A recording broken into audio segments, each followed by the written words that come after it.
إن الحمد لله نحمده ونستعينه ونستغفره ونعوذ بالله من شرور أنفسنا ومن سيئات أعمالنا من يهده الله فلا مضل له ومن يضلل فلا هادي له وأشهد أن لا إله إلا الله وحده لا شريك له وأشهد أن محمدا عبده ورسوله يا أيها الذين آمنوا اتقوا الله حق تقاته ولا تموتن إلا وأنتم مسلمون يا أيها الناس اتقوا ربكم الذي خلقكم من نفس واحدة وخلق منها زوجها وبث منهما رجالا كثيرا ونساء واتقوا الله الذي تساءلون به والأرحام إن الله كان عليكم رقيبا يا أيها الذين آمنوا اتقوا الله وقولوا قولا سديدا يصلح لكم أعمالكم ويغفر لكم ذنوبكم ومن يطع الله ورسوله فقد فاز فوزا عظيما أما بعد فإن أصدق الحديث كتاب الله وخير الهدي هدي محمد صلى الله عليه وسلم وشر الأمور محدثاتها فإن كل محدثة في الدين بدعة وكل بدعة ضلالة وكل ضلالة في النار. معاشر المسlimin rahimani wa rahimakumullah, para hadirin dan hadirat, Bapak dan Ibu yang dirahmati oleh Allah Subhanahu wa taala.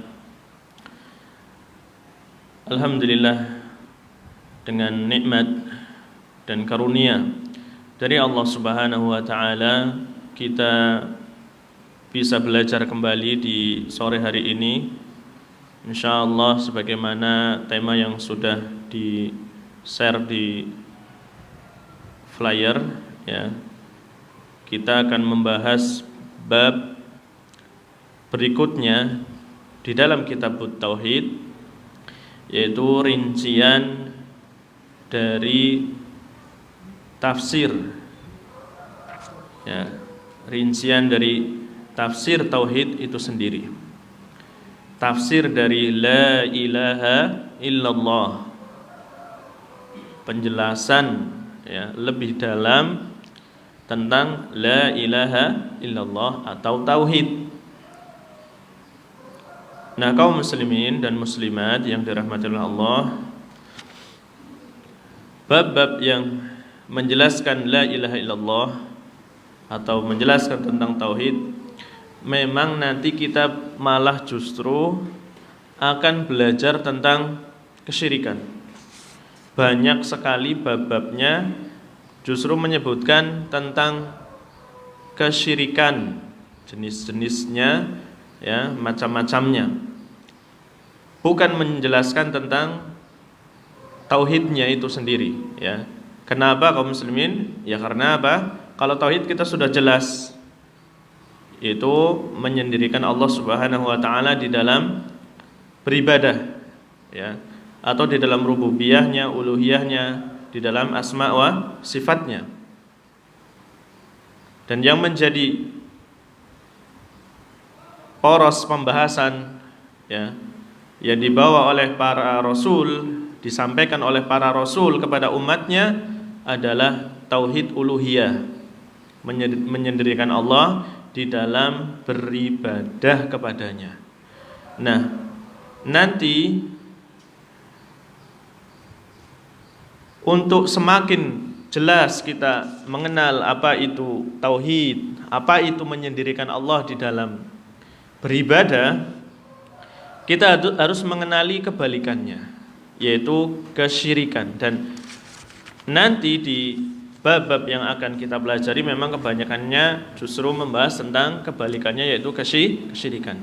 Karena di sana kaum muslimin ada sesuatu yang memang untuk menjelaskannya kita perlu ya tahu kebalikannya.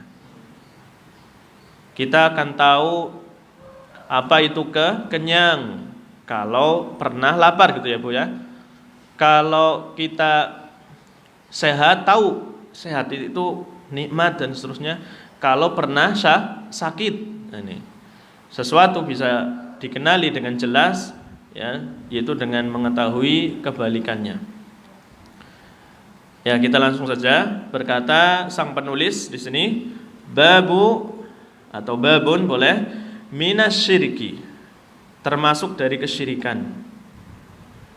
Ya, lubsul halqati wal khayti wa nahwihima li raf'il bala'i aw daf'ih.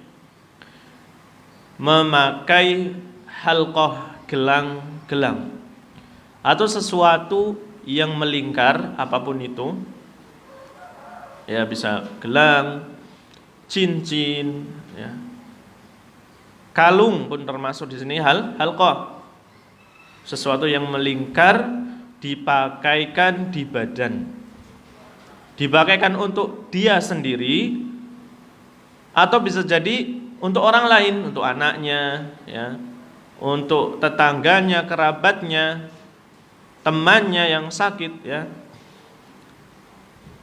Wal khayti, dan juga memakai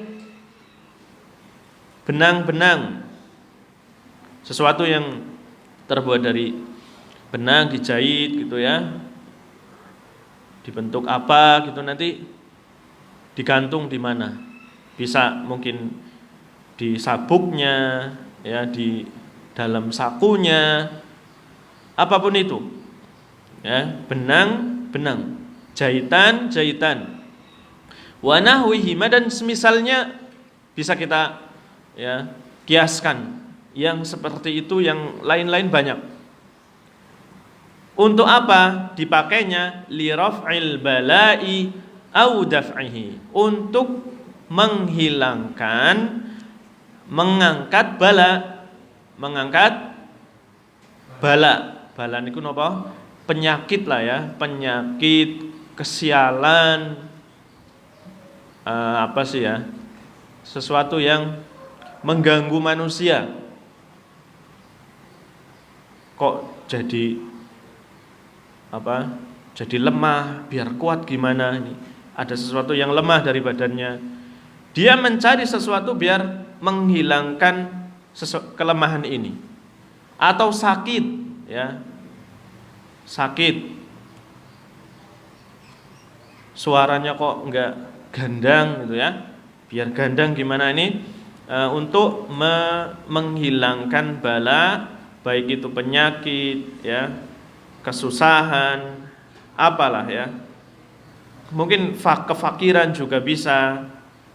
Atau untuk menghalangi, mencegah adanya mara bahaya.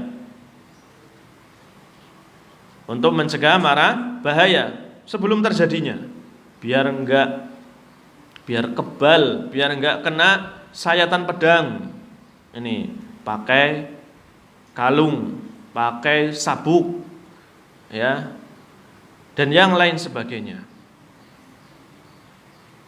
Ya, li raf'il bala'i au daf'ihi. Tadi hukumnya napa? Minas syirki, termasuk dari kesyirikan. Kok bisa? Kalau belum yakin, nanti akan kita baca insyaallah dalilnya.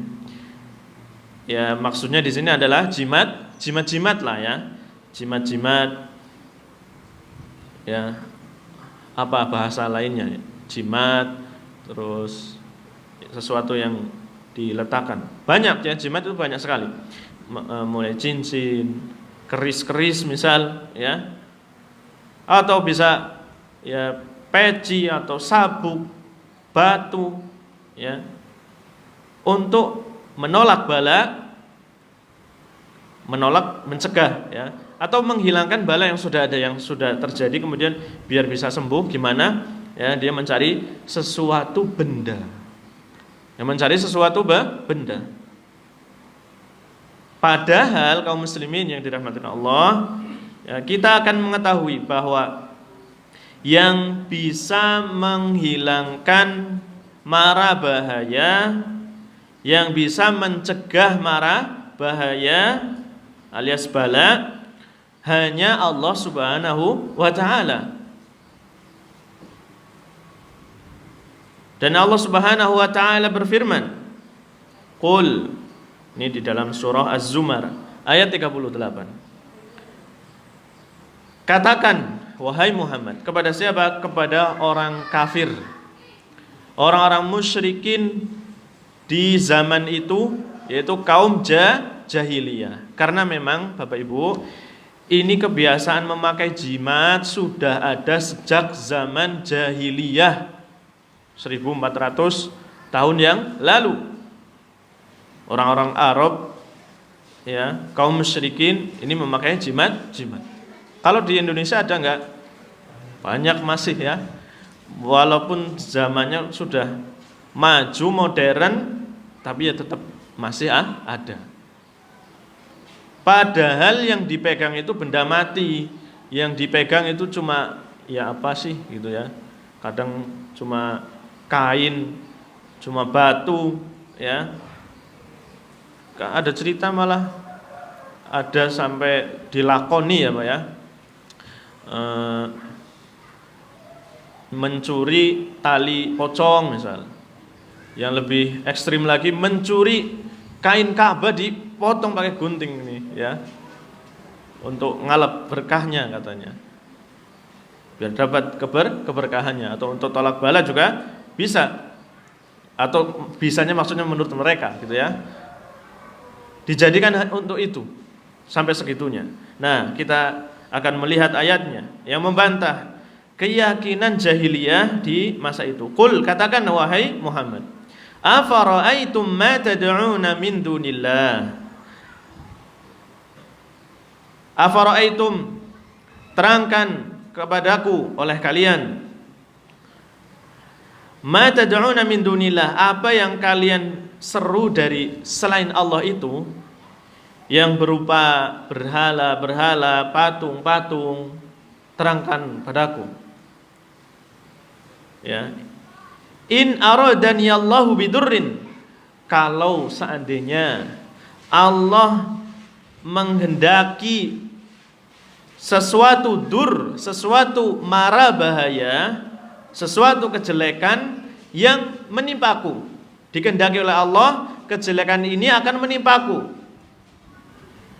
Hal hunna kasyifatu durri, apakah sesembahan kalian ini, patung Hubal, Manat, ya, Suwa, Yaghus, Nasr dan seterusnya, patung-patung yang jumlahnya banyak sekali, 360 di sekitaran Ka'bah. Belum lagi patung-patung yang ada di kabilah-kabilah masing-masing. Belum lagi ada yang di rumah masing-masing.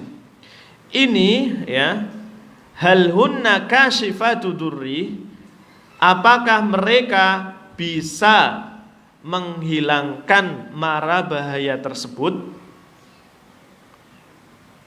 Ya. Au aradani bi rahmatin, hal hunna mumsikatu rahmati, atau kalau Allah menghendakiku, ya, bahwa aku akan menerima rahmat darinya, hal hunna mumsikatu rahmati, apakah sesembahan kalian ini bisa menahan rahmatnya Allah? Jawabannya apa Pak, Ibu? Tentunya tidak bisa sama sekali. Tidak akan memiliki kuasa sama sekali. Orang jahiliyah sebenarnya pun mereka sadar, paham akan hal itu, bahwa sesembahan mereka, patung-patung tersebut tidak memiliki kuasa sama sekali. Untuk apa? Menolak madarat atau mencegah madarat, menghilangkan madarat. Ini pertanyaan, terangkan padaku, menurut kalian, ya, itu sembahan tersebut bisa enggak menghilangkan mara bahaya yang dikehendaki oleh Allah, atau menahan rahmat yang dikehendaki oleh Allah? Bisa enggak? Nah, pertanyaan ini enggak perlu dijawab, karena jawabannya pasti tidak mungkin mampu. Ini namanya istifham ingkari Bapak Ibu. Ya, di dalam Al-Quran sering pertanyaan tapi maksudnya untuk mematahkan apa? Argumentasi mereka. Ya enggak mungkin. Katakan, qul, hasbi Allah. Katakan wahai Muhammad, hasbi Allah. Kalau begitu cukup, ya. Kepada Allah hendaknya kalian apa? Bergantungnya.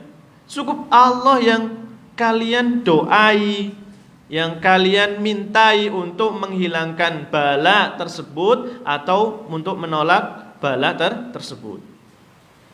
Alaihi yatawakkalul mutawakkilun. Hanya kepadanya hendaknya orang yang bertawakal, orang yang mau berlindung, ya, dari bala, hendaknya cukup tawakalnya, bergantungnya kepada Allah saja. Jangan mencari-cari selain Allah sebagai apa ya, untuk sebagai tempat untuk bergantung, bertawakal.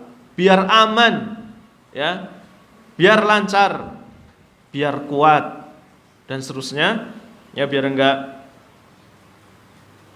kebal, ya, biar enggak mempan di pedang, kena pisau, biar mempan pukulan, ya, biar enggak mempan ditembak misal gitu, ya.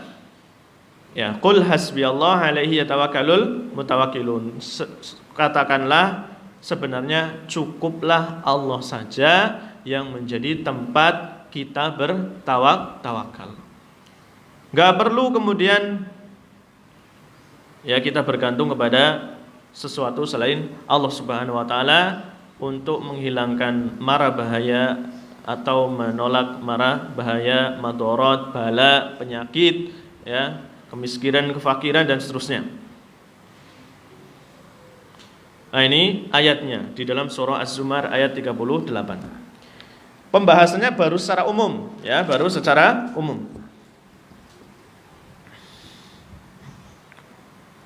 Baik. Makna ijmali dari ayat ini, berkata Syekh Shalih Al-Fauzan hafizahullahu taala, Allah Subhanahu wa taala memerintahkan nabinya Muhammadan sallallahu alaihi wasallam untuk bertanya kepada orang musyrikin, ya. Bertanya dengan pertanyaan ingkari, pertanyaan untuk mengingkari, an asnamihim, ya, tentang patung-patung mereka yang mereka sembah bersama Allah. Ya, karena mereka orang musyrikin bukannya enggak tahu Allah, Bapak Ibu, ya. Kenal Allah. Buktinya apa? Ada yang namanya Abdullah. Mereka masih atau mereka melaksanakan haji, masih melaksanakan ajarannya Nabi Ibrahim alaihis salam. Berhaji, khitan. Mereka kalau bersumpah, ya, demi Allah. Tapi terkadang mereka juga bersumpah demi Lata, demi Uzza. Jadi mereka yang menyembah Allah menyembah juga selain Allah, yaitu patung-patung tersebut yang mereka yakini, ya, patung-patungnya orang soleh, patung-patungnya wali-wali, ya, yang mana kalau, ya, patung tersebut mereka sembah, mereka doai, mereka jadikan sebagai tempat untuk bertawakal, ngalap berkah, meminta izin, ya. Mereka berkeyakinan bahwa itu bisa menjadi perantara biar hajatnya lancar, ya. Perantara kepada Allah, ya, dengan dia mendekatkan dirinya kepada patung tersebut, berhala tersebut, nanti jadi Allah mendengar doanya, ya. Karena ini punya kedekatan, punya wibawa, punya kedudukan di sisi Allah Subhanahu wa taala. Nah, orang-orang musyrikin, orang jahiliyah mendekat ke patung-patung tersebut. Sampaikan kepada Allah hajat kami, ya, kami kepengen punya anak, ya. Sampaikan kepada Allah agar memberikan anak. Kemudian mereka melaksanakan apa? Persembahan-persembahan, bernadar, memberikan jamuan dari berupa makanan dari sawah ladangnya, atau menyembelih di hadapan berhala tersebut, ya. pernah kita dengar kajian Sirah Nabawiyah ya, Sirah Nabawiyah di Masjid Raudhatul Jannah juga ya. Di masa jahiliyah ya, berhala dijadikan tempat untuk memutuskan perkara ya, memutuskan perkara. Ini mau pergi safar baik enggak? Nanti diundi di hadapan berhala dengan anak panah ya. Entah bagaimana bentuknya. Kalau keluar undiannya ya terus ya berarti terus. Kalau keluar undiannya jangan ya jangan. Bisa bentuknya berupa pakai burung, pakai anak panah, pakai undin apapun itu ya di hadapan patung tersebut dengan disaksikan atau dengan bimbingannya juru kuncinya ya, juru kunci patung tersebut, berhala tersebut. Ini saya mau punya hajat seperti ini bagaimana biar bisa dapat fatwa, bisa dapat keputusan dari sang berhala. Nah ini. Awal mulanya patungnya siapa? Orang soleh yang dianggap wali Allah. Taib. Nabi Muhammad SAW diminta untuk bertanya kepada orang musyrikin demikian. Hal taqdir ala an-naf'i wad-dur? Apakah berhala-berhala tersebut mampu untuk mendatangkan manfaat atau menolak madarat? Ya. Fala budda an ya'tarifu bi'ajziha, maka pasti. Ya, maka haruslah atau maka pastilah mereka tahu bahwa berhala-berhala tersebut itu tidak akan mampu melakukan hal tersebut. Fa idza kana kadzalik, kalau demikian batalat ibadatuhum min dunillah. Kalau demikian ya keadaannya, berarti kenapa kamu menyembah selain Allah? Kenapa kamu bertawakal kepada berhala-berhala tersebut? Oh, enggak manfaat sama sekali, enggak bisa ngapa-ngapain ya. Kok kamu tawakali, kok kamu bergantung kepadanya, kok kamu melakukan sesuatu hal, menyembah-nyembah, melaksanakan persembahan-persembahan dengan maksud tujuan biar penyakitnya hilang. Wong dia nggak bisa menghilangkan penyakit, kamu tahu itu ya. Atau mendatangkan manfaat pun kamu tahu nggak akan bisa mendatangkan manfaat. Wong cuma batu ya. Sama pula batu, kuburan, pohon, ya, semuanya benda mati. Tidak boleh kita jadikan sebagai tumpuan untuk kita bertawakal. Ya kaum muslimin yang dirahmati oleh Allah Subhanahu wa taala, dengan ayat ini maka batallah peribadatan mereka. Peribadatan kepada selain Allah batil, berarti persembahan, pengabdian, pergantungan, doa, permohonan kepada berhala-berhala, kepada selain Allah berarti batil. Wong mereka enggak bisa ngapa-ngapain. Sebenarnya fitrah manusia ya udah mengakui ya bahwa yang didoai, yang dimintai tolong, yang kita berlindung kepadanya ya, yang kita cintai, yang kita harapkan ya dengan pengharapan yang besar ya hanya zat yang bisa menghilangkan madarat atau menolak madarat, yang bisa mendatangkan manfaat. Kalau enggak bisa mendatangkan dan menolak madarat ya ngapain didoai? Kalau enggak bisa mendatangkan manfaat, lah ngapain berarti ya selama ini ibadah tersebut dilaksanakan. Baik. Kaum muslimin yang dirahmati oleh Allah Subhanahu wa taala. Jelas lah ya insyaallah ya. Kita langsung ke ma yustafadu minal ayah. Apa yang bisa diambil faidah? Pelajaran apa dari ayat ini? Yang pertama, butlanus syirki. Syirik itu batil ya. Syirik menyembah selain Allah itu batil. Kesyirikan bentuknya apa? Kalau kesyirikan yang di sini ya nanti kita akan lebih jauh lagi dari dalil secara khusus penggunaan jimat itu termasuk dari kesyirikan. Sekarang secara umum batilnya kesyirikan. Orang yang menganggap sesuatu selain Allah bisa mendatangkan manfaat ya atau bisa menolak madharat. Ini sisi syirik yang pertama ini. Dan nanti banyak sekali ya sisi-sisi syirik yang lainnya. Butlanu syirki. Lianna kullama ya'budu min dunillah la yamliku darran wala naf'an li'abidihi, karena setiap apa yang disembah dari selain Allah, banyak ya sembahan selain Allah ya, pohon, bintang-bintang, matahari, ya, roh-roh, jin-jin, nyi, roro kidul dan seterusnya yang disembah dari selain Allah Subhanahu wa taala, itu la yamliku darran, enggak bisa berkuasa untuk mendatangkan madarat, enggak bisa berkuasa untuk mendatangkan manfaat sama sekali. Enggak bisa. Ya, enggak bisa menjadikan orang kesambet ya, atau apa? Jangan kencing di situ, jangan nunjuk itu, apa namanya itu?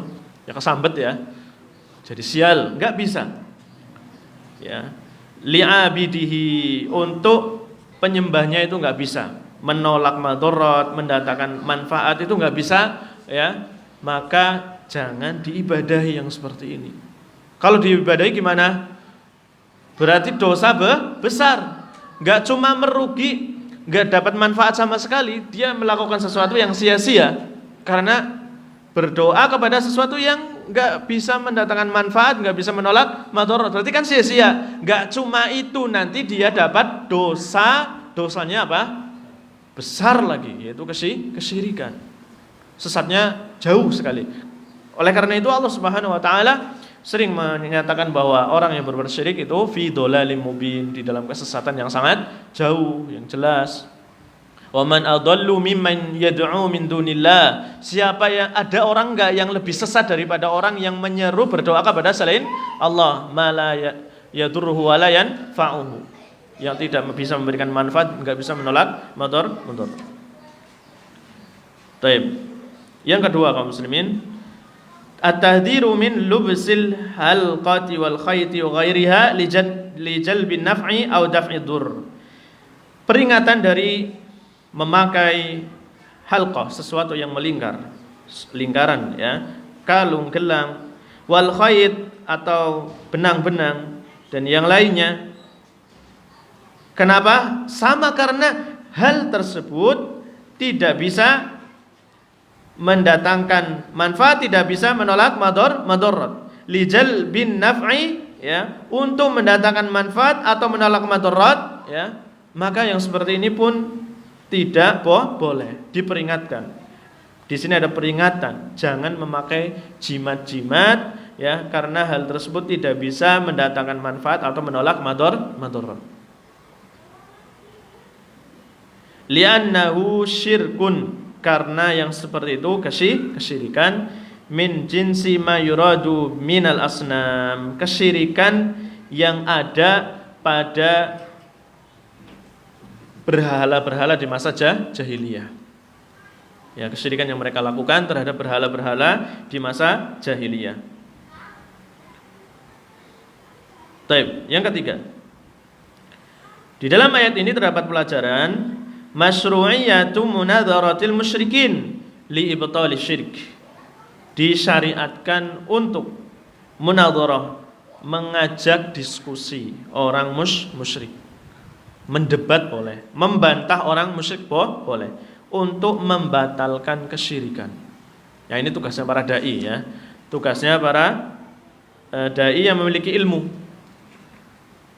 Ya, kita kalau memang ya mampu tidak mengapa. Nah, ini jihad termasuk apa? Berjihad di jalan Allah Subhanahu wa taala. Berat memang. Nabi SAW seorang diri dulu, lihat ya, berdakwah, memperbaiki umat, mengingatkan kesyirikan, harus melawan adat istiadatnya orang-orang jahiliyah di masa dahulu, yang waktu itu sangat kental, sangat kuat. Maka musuhnya sedikit apa banyak, Pak? Banyak. Sampai mau dibunuh gitu ya, sampai diputus hubungan sehingga Nabi kelaparan, hanya bisa makan rumput, makan belalang, itu ya. Ini Nabi Muhammad SAW. Sampai para sahabat yang ketika itu beriman, diceritakan ya, malam-malam kencing, terus di bawahnya ya dia ngencingin apa gitu ya, kayak daging gitu, kayak kulit gitu, kemudian dia bawa untuk dicuci, kemudian dimakan sama sahabat tersebut. Karena saking apa? Laparnya. Itu perjuangan mereka dalam menegakkan agama Allah Subhanahu wa taala. Ya, kaum muslimin yang dirahmati Allah Subhanahu wa taala, ya. Munadharah al-musyrikin li ibtali syirki ini dilakukan oleh para dai atau orang-orang yang memiliki ilmu tentang ini. Dan ini berat, musuhnya banyak, ya. Dan ini walaupun di era modern katanya, ya tetap ada.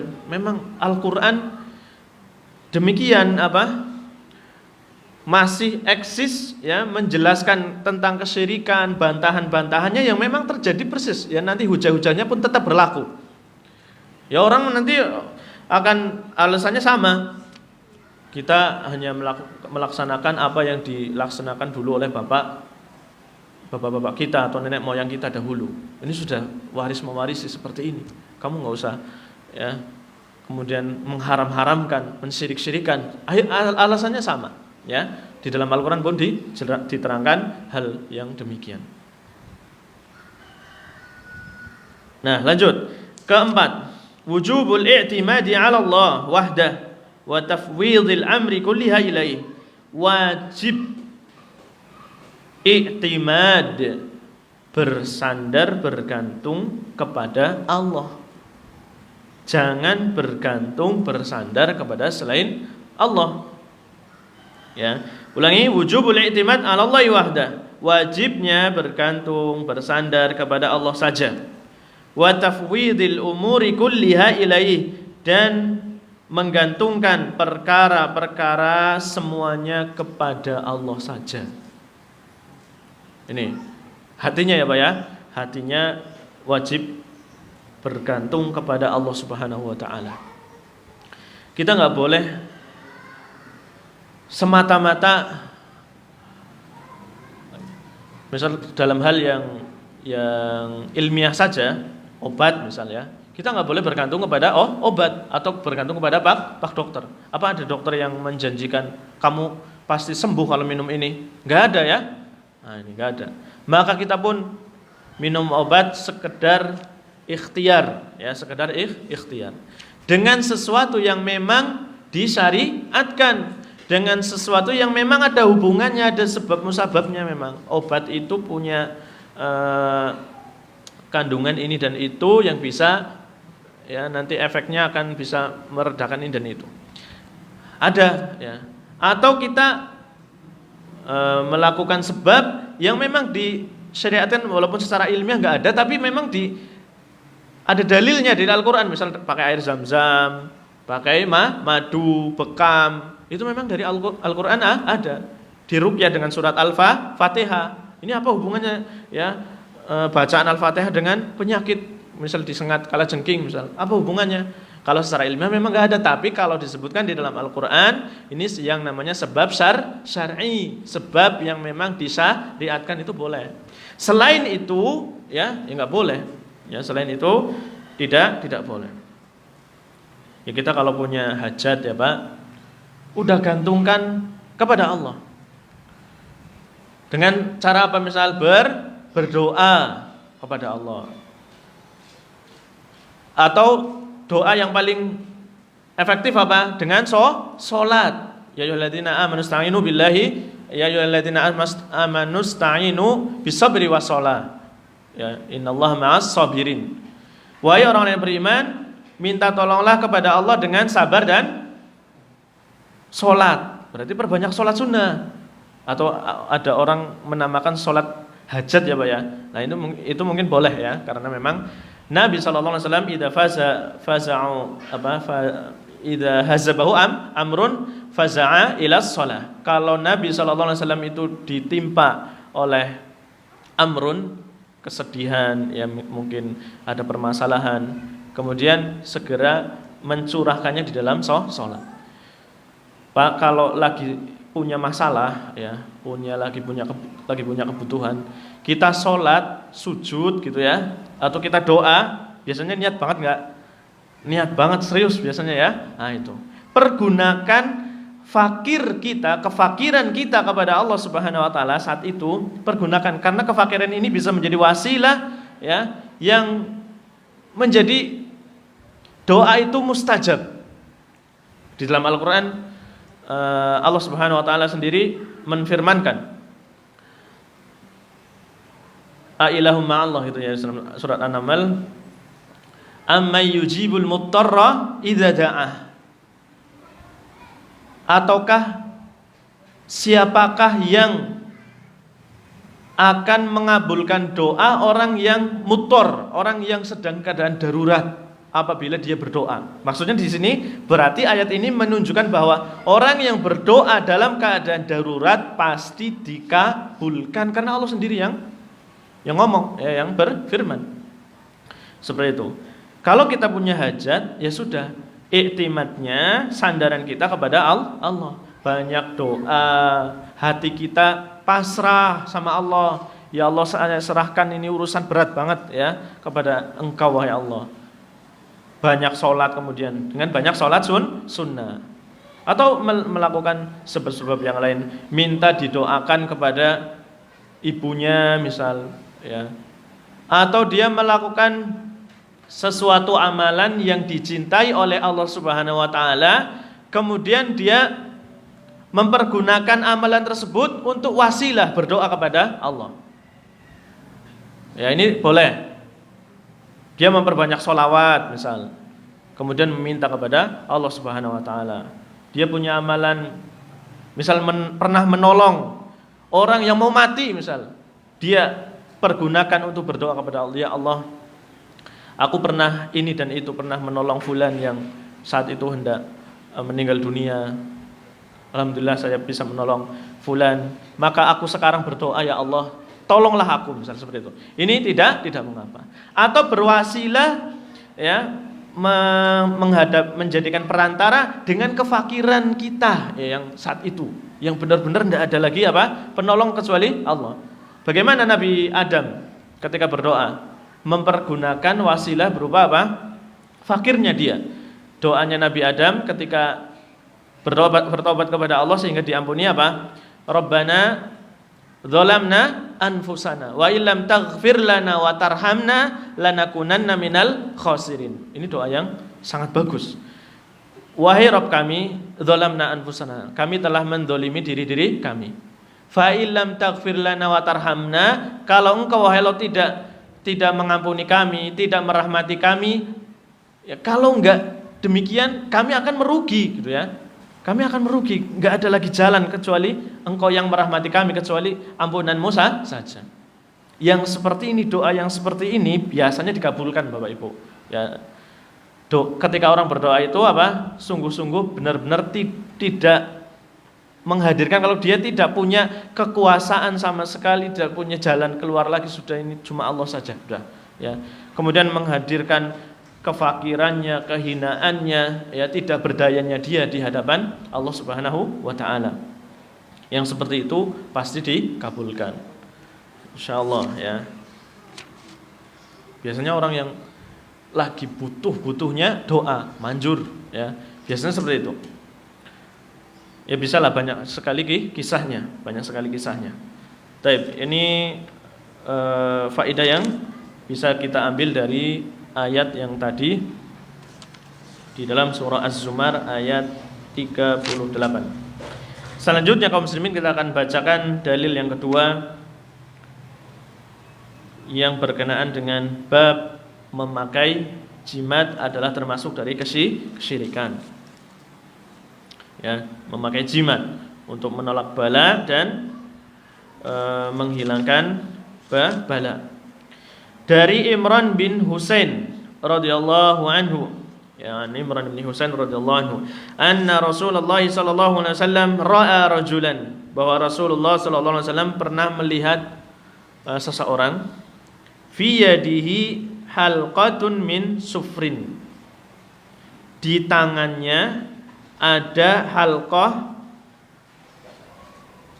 min sufrin, dari kuningan. ya, kuningan atau tembaga lah ya. Ada gelangnya. Faqala, tapi ditanya dulu, enggak langsung ya. Faqala, ma hadhihi? Maka Nabi sallallahu alaihi wasallam kemudian bertanya, "Apa ini?" Qala, "Minal wahinah." Ya, kemudian orang ini menjawab, "Minal wahinah." Itu untuk menolak penyakit wahai Rasul. Wahinah adalah nau'un minal maradi yusibul yad, yaitu jenis penyakit yang menimpa tangan, entah penyakit apa gitu ya. Namanya wahina di masa jahiliyah. Untuk menolak penyakit wahina wahai Rasul. Faqala inzi'ha. Maka Nabi sallallahu alaihi wasallam bersabda, inzi'ha, lepaskan itu. Buang itu. Fa innaha la taziduka illa wahna. Karena hal itu tidak akan menambah ya untukmu kecuali kelemahan saja. Fa innaka law mitta wa hiya 'alaika ma aflahta abadan. Sesungguhnya kalau engkau mati dan itu masih ada di tanganmu, maaflah ta'abadan, kau enggak akan beruntung. Maksudnya kamu berarti telah melakukan kesyirikan, kamu telah membawa dosa yang besar, kamu nanti akan ya menghadap Allah Subhanahu wa taala membawa dosa kesyirikan tersebut. Bisa kemungkinan dua, ya. Kesyirikan besar atau kesyirikan kecil. Kesyirikan besar ya, kalau dia benar-benar meyakini ya benda tersebut bisa menolak penyakit tersebut dengan apa sendirinya. Bisa punya kuasa seperti kuasanya Allah. Ini kesyirikan besar. Menyembah ya, pohon ini bisa menyembuhkan penyakit. Batu ya, ini bisa menyembuhkan berbagai macam penyakit. Nah, ini kesyirikan besar kalau memang benda itu diyakini benda itu sendiri yang bisa berkuasa. Tetapi kalau diyakini bahwa itu adalah sebab, tapi kan sebab yang enggak diterangkan oleh Allah, ya sebab yang enggak ilmiah, dijadikan sebagai sebab ya untuk menghilangkan suatu penyakit, padahal enggak ada hubungan ilmiahnya, yang enggak ada secara syar'inya, enggak ada dalil yang menunjukkannya. Kalau misal Zam-Zam dan seterusnya kan bisa ada dalilnya ya. Nah, kalau dia meyakini sebagai sebab saja, berarti ini masuknya ke dalam kesyirikan kecil. Ya, ini pun merugikan, ya bisa menghapus amalan seseorang. Nah, ini ya Nabi sallallahu alaihi wasallam menyuruh orang tersebut untuk inziha, untuk melepaskannya, lepaskan itu. Karena hal itu hanya akan menambah kelemahan padamu. Ya, kalau engkau mati, kamu akan beruntung. Hadis ini dikeluarkan oleh Imam Ahmad di dalam musnadnya. Ya, di dalam musnadnya. Wa Ibnu Hibban kama fil Mawarid bi raqam ya. Kemudian Ibnu Majah, Ibnu Hibban, Ibnu Majah, Al-Hakim di dalam Mustadrak, dan disahihkan oleh Al-Imam Ad-Dhahabi, dihasankan oleh Syekh Al-Arnad ya, dihasankan oleh Syekh Al-Arnad. Walaupun di sini didhaifkan pula oleh Syekh Al-Albani di dalam silsilah al-hadis ad-dhaifah. Memang di dalam hadis di dalam kitab Tauhid ini ada hadis-hadis yang mungkin dhaif ya Pak ya, atau diperselisihkan oleh para ulama. Tetapi kaum muslimin, sepanjang hadis tersebut tidak, kalau hadisnya diperselisihkan atau hadis itu dhaif, sepanjang itu tidak dijadikan sebagai dasar hukum, tidak mengapa. Hanya untuk menafsirkan, hanya untuk apa? Menguatkan. Ini tidak mengapa. Kalau hadis kita ini yang ada di hadapan kita disahihkan dan dihasankan oleh ulama-ulama besar, Imam Zahabi mensahihkannya, maka cukup ya. Atau Syekh Al-Arnad yang sekaliber dengan Syekh Al-Albani pun menghasankannya, maka kita sudah tenang, cukup. Walaupun Syekh Al-Albani mendhaifkan ya, dua imam besar saja sudah mensahihkan dan menghasankan, maka tidak ini bisa dijadikan apa? Dalil. Kalau toh dhaif ya, bisa dijadikan penguat. Karena yang namanya apa? Jimat kalau dipakai enggak akan bermanfaat sama sekali. Dipahami ya? Baik.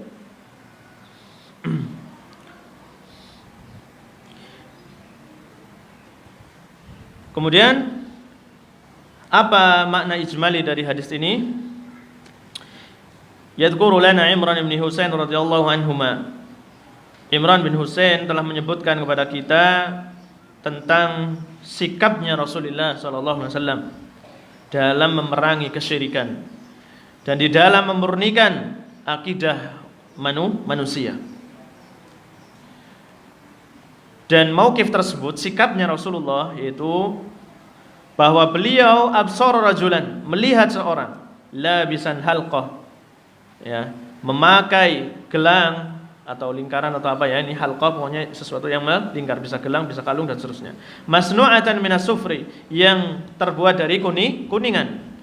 Fasa'alahu 'anil hamil lahu 'ala lubsiha, maka kemudian Rasulullah sallallahu alaihi wasallam menanyakan sebab, ya, al-hamil, faktor apa yang membuat dia memakainya. Maka kemudian seorang tersebut menjawab li ta'simahu minal alam, menjawab dia memakainya untuk melindunginya dari suatu penyakit. Maka Nabi sallallahu alaihi wasallam pun memerintahkan untuk apa? Bitarhiha, untuk melepaskannya. Wa akhbarahu annahu la tanfa'uhu bal tadurruhu, dan mengabarkannya bahwa hal tersebut hal tersebut tidak akan memberikan manfaat untuknya, bahkan memadorotinya. Memadoroti dari sisi apa? Dia jadi bergantung kepada selain Allah, dia jadi bertawakal kepada selain Allah. Sehingga jadi malah lemah, ya, manusia jadilah lemah. Wa annaha tazidud da' alladzi labisat min ajli, bahkan justru akan menambah penyakit, ya, yang dia sebenarnya hendak mencegahnya dengan memakai benda tersebut. Dan lebih besar dari hal itu, kalau dia terus-menerus memakai tersebut sampai mati, maka akan diharamkan dari falah, dari keberuntungan di akhirat nanti, karena dia membawa dosa kesyirikan. Berarti kaum muslimin, hadis ini menunjukkan bahwa apa? Dibolehkan enggak memakai jimat? Tidak. Ya, kalau ada orang memakai jimat, kita sudah tanya benar dia memakai jimat tujuannya untuk ini dan itu, gelang atau cincin tujuannya untuk apa? Berlindung dari ini dan itu, ya, biar kebal dan seterusnya. Maka kalau kita mampu, biar apa? Lepaskan itu, ya. Kita minta untuk melepaskannya, jangan sampai memakainya. Inziha, ya, lepaskan. Kalau kita mampu menasihati orang tersebut, lepaskan itu, jangan pakai. Ini kesyirikan dan seterusnya. Jangan kemudian cuma dipalingkan, jangan sampai meyakini itu. Kalau tarafnya tadinya syirik, ya, maka harus dilepaskan. Tapi kalau kita lihat orang memakai cincin, itu cincinnya untuk apa, Mas? Ya, cuma hiasan saja. Ini kita tidak boleh kemudian apa? Berburuk sangka. Dan tetap boleh memakai, karena asalnya memakai cincin itu boleh, memakai sabuk boleh. Tetapi ketika ada orang kok memakai tersebut dalam rangka syirik tersebut, maka satu-satunya jalan obatnya adalah saat itu dilepaskan dulu. Ya, jangan sampai memakai. Biar benar-benar apa? Keyakinannya bersih. Kalau kemudian sudah jelas, sudah ngerti tauhid, kemudian dia memakai apa? Cincin, memakai sabuk atau memakai yang boleh ya bagi laki-laki, ya, memakai jam atau apa, itu boleh, maka tidak mengapa. Insyaallah dipahami, ya. Baik. Jangan kemudian, ya, kalau ada orang memakai cincin gitu, ya, kita kalau untuk hiasan kita perbolehkan, karena memang diperbolehkan. Cincin apa, Pak, yang boleh? Perak, ya, perak itu boleh. Tapi kalau cincin emas bagi laki-laki tidak boleh. Bagi wanita boleh, ya, wanita itu boleh memakai sutra, memakai emas, ya, memakai perhiasan. Tapi kalau laki-laki tidak boleh memakai emas, Tidak boleh memakai sutra. Bolehnya memakai perak. Baik. Kemudian ma yustafadu minal hadis, apa yang bisa diambil faidah dari hadis ini? Pelajaran apa yang bisa diambil dari hadis ini? Yang pertama, anna lubsal halqati wa ghairiha lil i'tisami biha minal amrad nasyirki. Bahwasanya memakai halqah, memakai lingkaran-lingkaran ya dan yang lainnya untuk melindungi diri dari penyakit, ini termasuk dari kesyirikan. Termasuk dari kesyirikan. Enggak ada ilmu kebal, Pak. Di dalam Islam itu tidak ada ilmu kebal. Ya walaupun bukan bentuknya halqah, misal keris, bentuknya peci, bentuknya apapun itu, ya tidak boleh kalau tujuannya demikian. Ya sama pula kalau misal orang tadinya punya keris ya, Pak ya. Punya keyakinan ini ada sesuatunya. Maka gimana? Boleh enggak cuma sekedar ngomong kamu jangan meyakini ini ya, boleh tetap memiliki keris. Enggak, kalau tadinya dia punya keris kemudian ada keyakinannya, harus dimusnahkan kerisnya atau apa rajahnya dan seterusnya, itu harus dimusnahkan. Jangan kemudian kita membolehkannya sekedar merubah keyakinannya saja, enggak cukup. Karena dia enggak akan rubah keyakinannya ya, enggak akan rubah keyakinannya kalau bendanya masih ada. Kalau dia masih dari kesyirikan, maka kerisnya dimusnahkan. Ya, dimusnahkan. Tapi kalau misal ada orang punya pedang lah ya, punya pedang untuk apa? Untuk membentangi diri nanti kalau ada penjahat dan seterusnya, ini tidak mengapa. Ya, karena dia selamat akidahnya, yang seperti ini dibiarkan. Baik, insyaallah dipahami ya. Nomor 2. An-nahyu 'anit tadawi bil haram. Dilarang berobat dengan sesuatu yang haram. Berobat dengan sesuatu yang haram di sini maksudnya dengan sesuatu yang jimat, sesuatu yang syirik, maka diharamkan. Sesuatu yang haram ya, dengan minyak babi, dengan apa ya, yang haram lah ya, banyak. Ini dilarang. Cari yang halal banyak ya, cari yang halal banyak.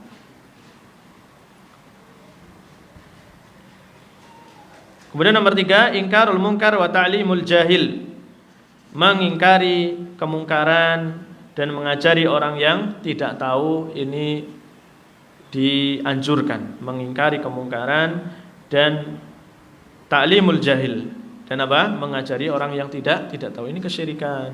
Ya, sebagaimana Rasulullah sallallahu alaihi wasallam. Terlebih bagi orang tua, terlebih bagi orang yang memiliki kedudukan, ya, maka sangat dianjurkan untuk amru bil ma'ruf wan nahyu 'anil munkar. Kalau enggak ada amru bil ma'ruf nahyu 'anil munkar, agama ini akan mati. Ya. Masyarakat akan semakin rusak. Perzinahan dibiarkan, Pak ya. Akan rusak enggak masyarakat? Akan rusak. Perjudian dibiarkan.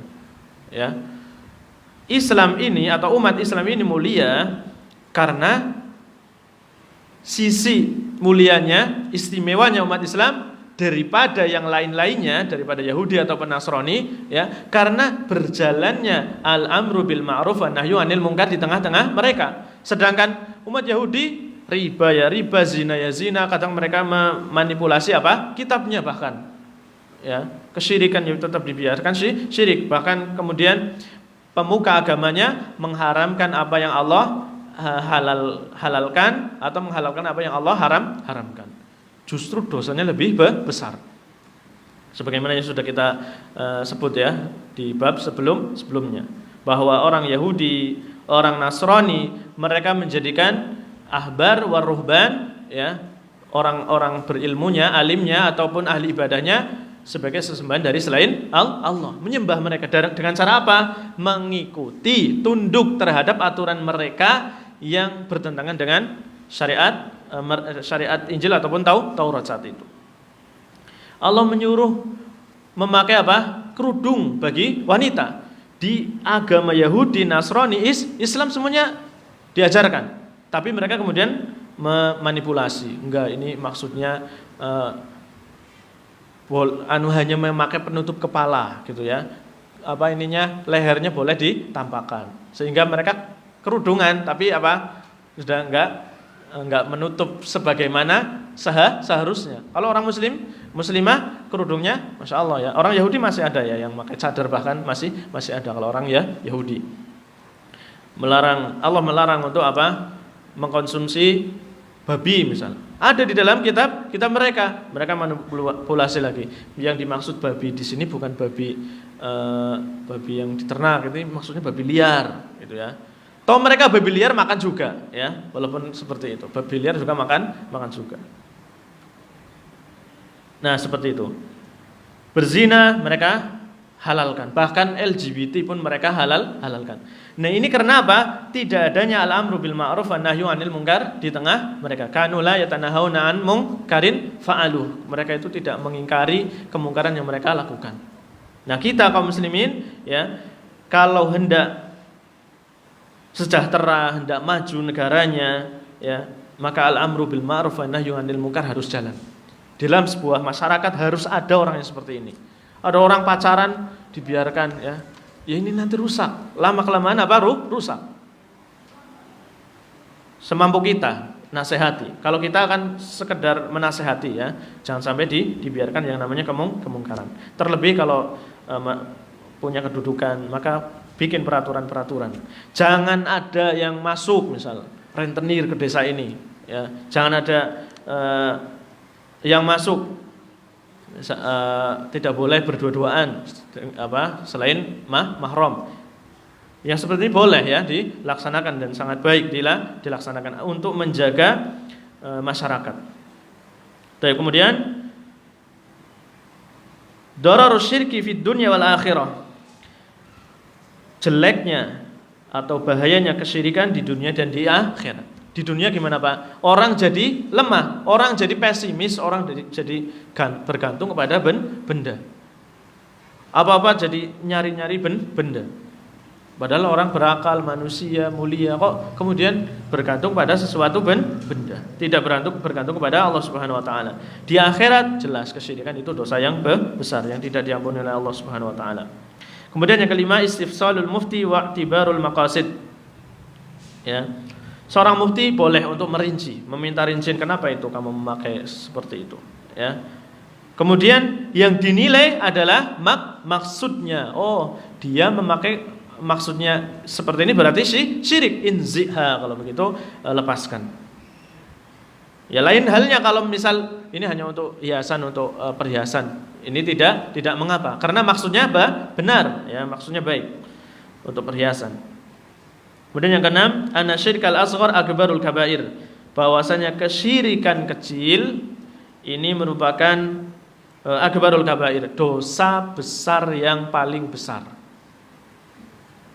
Kesyirikan kecil adalah dosa besar yang paling besar. Kenapa, Pak? Ya. Sahabat ini kan dinasihati oleh Nabi. Yang namanya sahabat akan karena bersama Rasulullah kayaknya nggak terjatuh ke dalam kesyirikan besar ya. Insya Allah ini sahabat masih berkeyakinan bahwa Allah yang berkuasa untuk menolak madarat dan mendatangkan manfaat. Tapi dia masih memakai seperti itu. Berarti dia masih dia hanya menjadikan benda tersebut sebagai sebab ya, sebab dihilangkannya penyakit. Yang sebab yang menghilangkannya siapa? Dia masih meyakini yang menghilangkannya adalah Allah. Maka dia terjatuh ke dalam kesyirikan kecil, kemudian sama Rasulullah SAW diingkari. Ya, para sahabat pun pernah melakukan sesuatu yang itu kesyirikan besar bahkan ya, tapi diingkari karena saat itu baru masuk Islam, masih ada udzur ya bagi mereka. Karena baru masuk Islam belum tahu. Ya, melihat orang musyrikin menggantungkan pedang-pedang mereka di pohon sidr, di pohon bidara yang besar. Nah, ini orang Islam, sahabat baru masuk Islam, ya.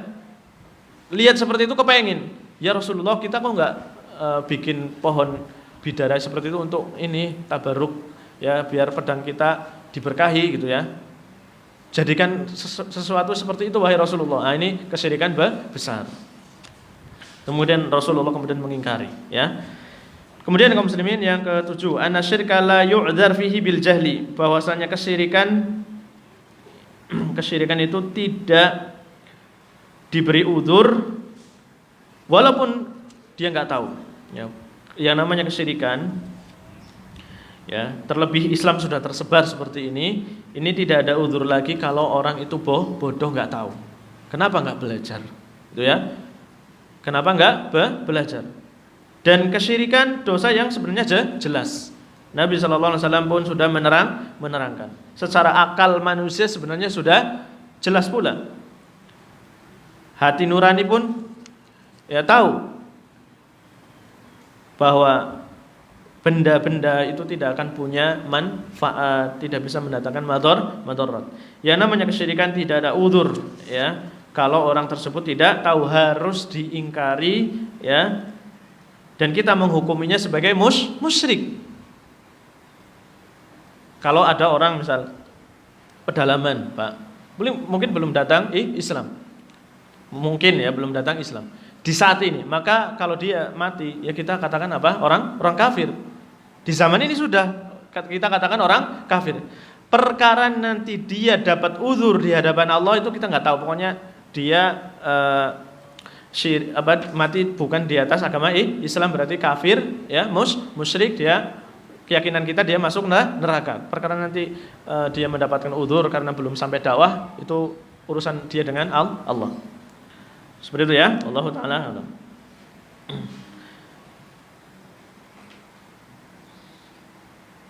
Kedelapan, at-taghlidhu fil inkari 'ala man fa'ala syai'an min asy-syirki li ajli tanfir minhu.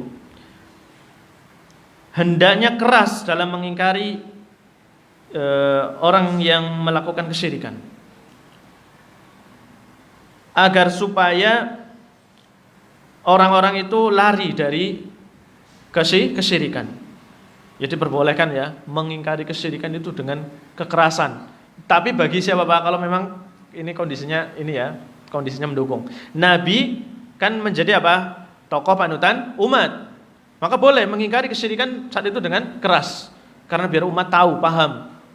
Nabi marah, itu sampai marah ada kesyirikan terjadi. Nah, ini tidak mengapa. Tapi kalau memang dakwah kita masih ya seperti ini, masih harus pelan-pelan, ya dengan pelan-pelan. Hikmah. Dengan ahli kitab juga hikmah. Jangan melakukan sesuatu yang kemudian membuat manusia justru menjauh dari agama Islam. Wallahu taala alam. Yang namanya dakwah ini punya banyak cara lah ya. Enggak harus keras terus, kadang butuh lembut. Bukan tahdir terus ya. Kadang butuh tahdir, kadang butuh lembut. Ini ya, harus disesuaikan dengan kebutuhan ya, disesuaikan dengan kebutuhan. Nabi SAW sendiri pernah mengingkari siapa? Mu'ad ketika mengimami sholat dengan surat Al-Baqarah dengan keras.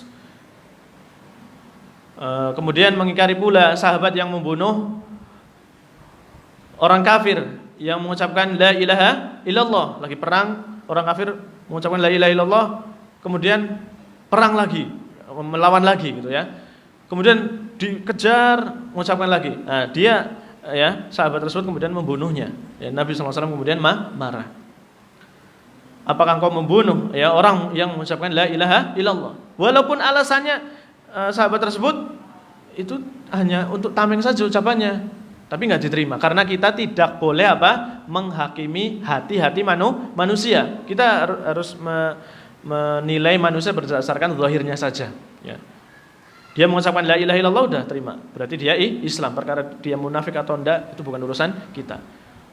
Ya wallahu taala a'lam. Ini saja yang bisa kita sampaikan kaum muslimin di pertemuan kali ini. Mudah-mudahan bermanfaat. Ada kurang dan lebihnya saya mohon maaf. Ya, terlebih kalau kesempatan ya, itu saya mohon maaf karena saya sendiri masih belajar. Kita belajar bersama. Ya, kita akhiri. Subhanakallahumma bihamdik asyhadu an la ilaha illa anta astaghfiruka wa atubu ilaik. Assalamualaikum warahmatullahi wabarakatuh.